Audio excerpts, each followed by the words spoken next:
130 orang patungan, satu orang 3 juta, terkumpul hampir 300 juta lebih.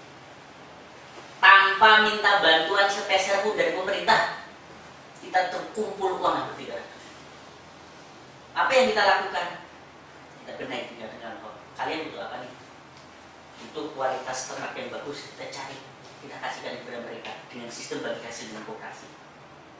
Mereka peternak, sementara ini peternakan susu ya. Susunya Pak, kita sudah produksi banyak, kita mau jual kemana?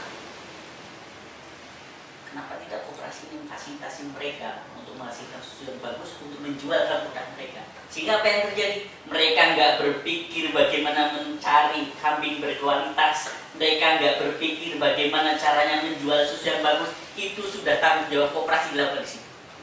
Sehingga mereka bagaimana memproduksi yang banyak untuk peningkatan usahanya mereka masing-masing. Koperasi memfasilitasi hubungan timbal balik antara koperasi dengan anggotanya. Ini yang terjadi di tingkatan Kesus sekarang ya, di yang sementara ini kita lagi coba. Bagus sekali Pak Mucai. Ternak kambing dan luar biasa Pak Mucai. Ini yang di sini. Ya saya pikir saya pikir konsep tentang koperasi sudah banyak para tokoh-tokoh kita. Ada Pak Ibnu Sujono almarhum ya, memberikan sebuah gambaran tentang koperasi. Kemudian Bung Hatta sendiri, semuanya banyak. Tetapi kenapa tidak kita coba untuk merangkum apa sih materi-materi yang kita aplikasikan? Bukan ini menjadi pajangan buku yang bagus dalam sebuah perpustakaan, baca dong. Ini aplikasikan dong konsep-konsep di sini. Ini yang sekarang saya pikir kurang di tingkatan lembaga-lembaga kita yang berkoperasi. Contoh kecil lah, berapa persentase anggota koperasi yang mengetahui anggaran dasar anggaran rumah tangganya? Bahkan pengurusnya. Hak dan kewajiban anggota saja nggak tahu Pak. Hak dan kewajiban anggota aja tidak tahu. Gimana akan berbicara masalah koperasi? Dan anggaran rumahnya sendiri aja dia tidak. Celakanya di kampus juga mata kuliah koperasi dihapus ya Pak ya. Inilah yang saya pikir memprihatinkan ini yang perlu kata Pak Suroto ini harus kita reformasi, rombak total segala hal-hal yang berkaitan tentang konsep yang pemikiran-pemikiran paradigma lama kawan-kawan yang pengen bergerak di koperasi. Mohon maaf saya mengenal koperasi itu semenjak SD. Bapak saya itu mohon maaf pengurus KUD. Tahunya saya koperasi itu ya tempat bayar listrik. KUD itu sih dia tempat bayar listrik. Hubungan dengan petani itu apa listrik aja yang terjadi di situ. Sehingga pas waktu saya dulu ospek orientasi di kampus, pada saya ditanya sama guru pembimbing, Pak Mujain, kau tahu tentang konsep koperasi? Apa itu koperasi? Jawab dengan tenang, koperasi itu tempat bayar listrik. Koperasi itu tempat ya pinjam uang dan sebagainya. Inilah yang saya pikir hal-hal yang kondisi objektif di lapangan yang harus kita ubah. Siapa yang berubah? Kalau kita semuanya. Kalau bukan kita, siapa lagi? Apalagi anak-anak muda ya. Apalagi anak-anak muda kita ini. Mohon maaf, saya lihat, saya dulu pernah aktif di Koperasi Pemuda Indonesia. Oh, Anda ketua umum saya Koperasi Pemuda Indonesia. Bukan ini juga kondisi objektif. Banyak yang terjadi di kawan-kawan Kopma mendirikan koperasi mahasiswa bukan untuk mendidik ideologi pemikiran tentang bagaimana menciptakan jadi koperasi yang baik dan benar, tapi yang terjadi, Pak, saya masuk di Kopma karena saya ingin aktif di organisasi. Kenapa? Karena saya di kos-kosan nganggur. Ini yang terjadi dengan kawan-kawan koperasi mahasiswa. Apa mandul koperasi mahasiswa yang terjadi itu? Ditambah lagi dengan kebijakan-kebijakan rektorat yang tidak mampu memberikan kontribusi luar untuk kepentingan koperasi mahasiswa. Kopmanya, anggotanya juga mandul, kualitas pengurusnya juga tidak memahami apa konsep dasar tentang koperasi, kebijakannya ya udah lengkap sudah penderitaan kita yang ada di hidup kita ini. Nah, inilah yang saya pikir pada hari ini kita diskusi tentang rombak reformasi total, perombakan di tingkat internal koperasi itu juga harus kita lakukan.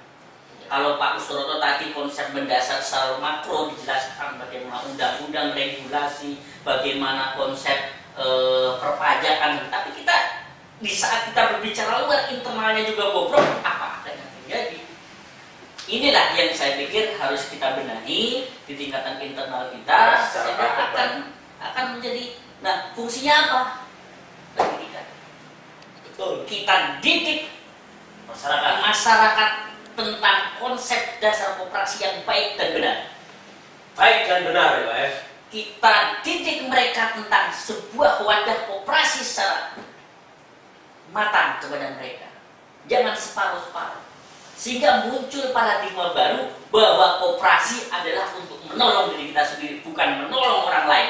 Kita kuat, kita maju, kita akan bisa menciptakan sebuah kualitas koperasi. Dan bahkan dengan paradigma sekarang masyarakat ekonomi ASEAN, itu kita tidak perlu goncang kalau koperasi kita berhasil mengkonsolidasi. Jadi sebetulnya lingkungan eksternal tadi itu menciptakan suasana kondusif. Itu pemerintahnya, kemudian regulasi dan paradigma yang baik itu mendukung ke sana. Lah, masyarakat sendiri akan membuat pilihan yang baik. Dan disitulah orang akan kembali kepada konsep jati diri koperasi yang disampaikan oleh Pak Mujahid. Orang kan tidak akan memilih koperasi karena orang tidak tahu koperasi yang benar itu seperti apa. Bagaimana Anda bisa memilih istri yang baik kalau Anda tidak tahu istri yang baik itu seperti apa? Kan gitu Pak. Anda yang sudah menikah, saya kan belum. Nah, itu kan satu paradigma yang harus kita perbaiki, kita revitalisasi lagi, dan kita rombak total cara berkoperasi kita.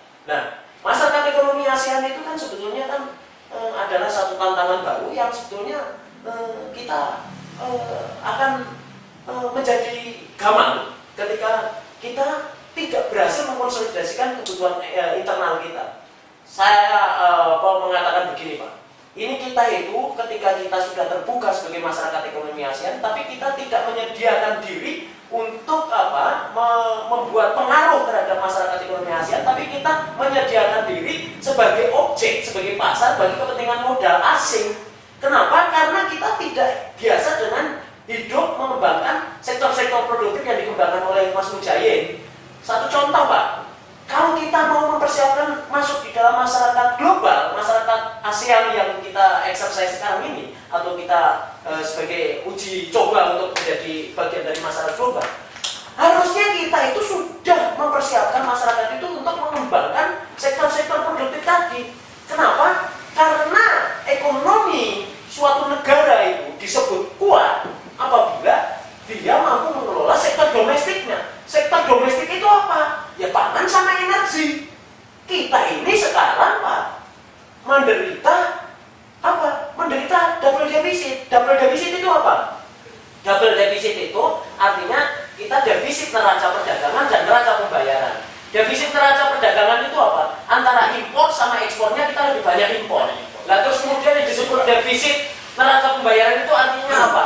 Untuk memenuhi kebutuhan biaya pembangunan kita, APBN kita, itu harus utang lagi untuk menutup utang. Jadi ibarat kata rumah tangga Anda Pak sekarang itu, Republik Indonesia ini, itu ketika Anda mendapatkan satu situasi double defisit, itu artinya Anda berjualan di pasar Anda rugi karena Anda banyak membeli daripada mengekspor.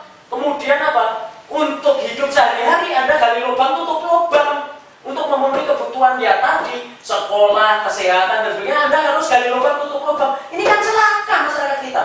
Apalagi sekarang itu bukan hanya double defisit Pak. Kita ini sekarang dalam kondisi deindustrialisasi.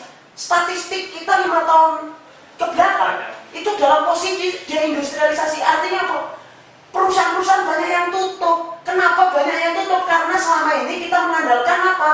Pabrik-pabrik, investasi-investasi asing yang kita ekspor. Kita mengandalkan sektor-sektor sektor-sektor komoditi, sektor-sektor eksportasi, sektor-sektor domestik seperti pangan sama energi, malah kita impor. Kita importasi kita itu pangan sama energi Pak, yang kita makan sehari-hari itu semua sudah impor semua. Importasi kita tertinggi. Dan kemudian ini lebih parahnya lagi adalah dalam 10 tahun terakhir ini rasio Gini kita atau Gini indeks rasio kita itu bukan semakin menurun. Gini indeks rasio itu apa sih? Gini indeks rasio itu adalah tingkat kesenjangan sosial ekonomi. Itu kita itu sekarang itu dalam posisi sejak tahun 2013 pemerintahan SBY turun, itu dalam posisi di puncak di mana tingkat kesenjangan setelah Indonesia merdeka itu tertinggi, adalah 0,41. 0,41 itu artinya tertinggi setelah Indonesia merdeka. Artinya waktu dulu kita awal-awal merdeka, itu kita itu sama lah, kita makan gaplek, Anda makan gaplek. sumber daya kita masih utuh. Tapi sekarang sumber daya kita sudah dieksploitasi oleh perusahaan asing, kita sudah tergantung sama utang, dan kemudian kita ditambah lagi apa? Yang kaya makin kaya, yang miskin makin miskin. Nah, andalan kita selama pemerintahan SBY 10 tahun itu ternyata adalah kita itu hanya di dalam kamuflase. Kamuflasenya apa? Adalah kita mengandalkan sektor komoditi ekspor, sektor komoditi. Sektor komoditi itu apa? Ya sumber daya alam kayak batu bara, sawit, karet dan sebagainya. Yang itu sangat tergantung pada pasaran internasional. Ketika mereka pasaran internasional ini melakukan kong kali kong, karena pasar internasional ini juga dimonopoli oleh pemilik modal besar, kita dijatuhkan harga kita langsung habis ekonomi kita, langsung pemerintahan Jokowi itu diawali dengan krisis. Dan sekarang saya nggak tahu apakah posisi ini sudah akan menuju ke perbaikan, konsentrasi kepada sektor ekonomi domestik seperti yang digaung-gaungkan dalam nawacita. Kita juga pertanyakan dalam pemerintahan Jokowi ini, karena apa? Yang dibahas sekarang itu adalah juga investasi asing, utang, dan ini ciri-ciri bahwa kita hanya melanggengkan kekuasaan dan sektor perusahaan-perusahaan privat kapitalis yang itu tidak berkontribusi bagi keadilan ekonomi masyarakat dan kemakmuran masyarakat. Nah, ini ada bahaya besar lagi ketika kita menghitung 2030 yang akan datang, itu adalah puncak bonus demografi. Bonus demografi itu adalah di mana komposisi anak-anak muda itu 30%-nya itu adalah 30%-nya itu adalah orang tua, 70%-nya adalah anak muda. Dan ini hanya akan terjadi dalam seumur Republik ini ada mungkin satu kali. Di mana bonus demografi ini artinya harusnya ini sebagai berkah, di mana kita itu akan mendapati anak-anak muda produktif. Tapi apa yang terjadi, Pak? Sektor ekonomi kita yang dikelola secara broad base tadi, yang berorientasi keluar terus tadi, kita lupa mengelola sektor ekonomi domestik, itu membuat kita ketergantungan, kita menumpuk utang, terus kemudian industrialisasi, terus kemudian terjadi kesenjangan ekonomi sosial yang semakin tinggi, dan kemudian anak-anak muda ini juga di kampungnya, di rumahnya itu sudah tidak punya tanah lagi. Karena apa? Menurut Susenas itu selalu turun, Pak. Dulu tahun 80-an kita, orang tua kita masih punya tanah 1,25 hektar. Tapi kemudian per kapita kepemilikan lahan kita turun 0,75 hektar per kapita, artinya per rumah tangga, per orang itu masih lumayan lah waktu tahun 90-an. Tapi tahun 2010 Susenas itu mengatakan kita tinggal 0,33 per hektar per kapita. Artinya anak-anak muda kita tahun 2030 tidak akan memiliki lagi rumah, tanah tempat dia berkebun karena sudah dimiliki oleh mungkin asing karena sekarang investasi dibebaskan. Nah, sementara mereka ketika mencari pekerjaan di kota, kita sedang mengalami deindustrialisasi, banyak perusahaan-perusahaan kita yang tutup karena apa? Kita tidak berhasil memberdayakan sektor-sektor industri rumah tangga. Nah, akhirnya apa? Ini kan berbahaya, anak-anak muda ini bisa anarkis, Pak. Dia bisa menjadi bom waktu, artinya bisa menjadi ledakan sosial politik yang pada akhirnya akan mengembalikan kepada peradaban yang rusak Republik ini yang sudah dibangun selama puluhan tahun oleh para pendiri Republik ini. Nah, kalau dalam kondisi ini berarti apa yang harus dilakukan oleh pemerintah? Pemerintah juga harus segerakan agenda-agenda demokratisasi ekonomi menurut saya. Agenda demokratisasi ekonomi itu apa? Salah satunya adalah koperasi yang sedang kita bahas. Salah satunya adalah koperasi yang sedang kita bicarakan ini. Tapi apa?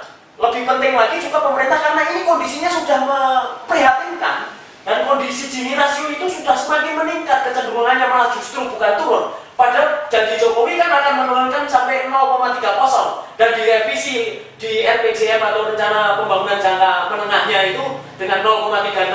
Nah, tidak bisa kita mencapai 0,36 kalau kita tidak ada perubahan struktural yang radikal. Misalnya apa? Ya, misalnya adalah segerakan itu pelaksanaan reforma agraria, pembagian tanah bagi petani-petani ini sesegera mungkin. Kenapa? Kalau tanpa itu akses petani-petani rumah tangga, peternak-peternak itu tidak memiliki akses terhadap sektor-sektor strategis pertanian, ya nggak mungkin. Itu di negara manapun yang namanya reforma agraria itu sebagai fondasi dasar, Pak. Di Jepang bisa maju, di Korea Selatan bisa maju, Amerika Serikat sendiri itu melaksanakan reforma agraria. Cuman seringkali kita itu apa, undang-undangnya ada dan kemudian kebijakan-kebijakannya juga mengarahkan ke sana, tapi lamban. Menteri Agraria kita itu apa kerjanya, Pak? Nah, ini yang jadi pertanyaan. Yang kedua, reforma korporasi. Korporasi itu juga harus dibuat regulasi yang benar. Kalau tidak mau dipajakin tinggi tadi, paling tidak dia harus membagi saham kepada buruh melalui skema apa? ESOP misalnya, Employee Share Ownership Plan atau kepemilikan saham karyawan. Itu juga terjadi di Amerika, Pak. Terjadi di negara-negara maju maupun negara-negara lain tetangga kita seperti Singapura. Kenapa kita tidak melaksanakan itu?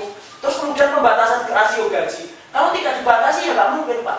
Ini mohon maaf ya, konsep koperasi itu sebenarnya kenapa saya sering katakan konsep koperasi itu beyond ideologi. Kenapa? Koperasi itu disebut sebagai sistem post kapitalis karena dia sudah menciptakan sistem keadilan di dalam konsep bisnisnya itu. Iya, baik. Jadi jangan ini, 30, ya. kita nggak usah berbicara 30 tahun yang akan datang. Bukan 30 tahun, Pak, 2030. Iya, 2030. Berarti 15 tahun yang 15 tahun. Kita bicara saat sekarang ini ya. Ini sudah kondisi objektif bahwa MEA sudah datang di Indonesia ini. Apa yang sudah dipersiapkan oleh koperasi kita? Kita akan tergerus oleh kondisi zaman dan kondisi objektif ini. Konsolidasi Kalau internal harus ini dilakukan. tidak dilakukan segera mungkin oleh pemerintah dan juga gerakan koperasi secara menyeluruh, habislah kita. Ya baik, untuk masukan secara konkret dari yang mungkin hasil diskusi kita, berapa poin dari Pak Muzain untuk memberikan masukan secara konkret yang akan kita sampaikan kepada pemerintah. Baik, yang pertama jujur aja, ubah karakter masyarakat konsep dasar koperasi kita sini. Benahi mereka bahwa konsep dasar koperasi adalah menolong diri sendiri. Koperasi adalah kebersamaan. Koperasi adalah gotong royong untuk meningkatkan potensi kualitas yang ada di tingkatan kita. Bukan untuk menopang apa hasil yang ada di atas, untuk meminta sesuatu, tapi kita gabungkan di sini. Melalui apa? Benahi mereka sendiri. Dididiklah mereka terhadap sebuah konsep jadi diri koperasi sini. Setelah mereka paham tentang konsep itu, benahi dari si manajemen. Mereka bagaimana mengkualitaskan produk barang yang bagus, bagaimana menciptakan sebuah potensi pemasaran yang ideal untuk kepentingan koperasi. Karena kita kalah jujur aja, bagaimana koperasi itu bertarung dengan Telkom, bagaimana koperasi itu bertarung dengan perusahaan-perusahaan yang besar. Di saat kita juga secara kualitas SDM-nya juga masih sangat minim. Ini juga perlu dilakukan oleh elemen yang ada di bawah, mulai pendidikan, kualitas dan sebagainya. Kemudian ada gerakan koperasi. Apa fungsi gerakan koperasi saat sekarang ini, Om Roko? Belum bisa memberikan kontribusi real terhadap kawan-kawan yang ada di alusan bawah. Yang ada maksud gerakan koperasi itu, Pak? Bapak udah tahu sendiri bahwa kita memiliki Kebijakan. bukan kebijakan itu konteksnya di pemerintah. Kita ada sebuah wadah yang notabene menjadi sebuah payung koperasi-koperasi yang ada di Indonesia. Mohon maaf saya sampaikan Dekopen. Fungsi Dekopen kita juga masih belum bisa memberikan kontribusi real terhadap pertumbuhan dan juga perkembangan koperasi. Inilah pembenahan kegiatan internal gerakan juga harus dilakukan secara mungkin. Mereka orang-orang yang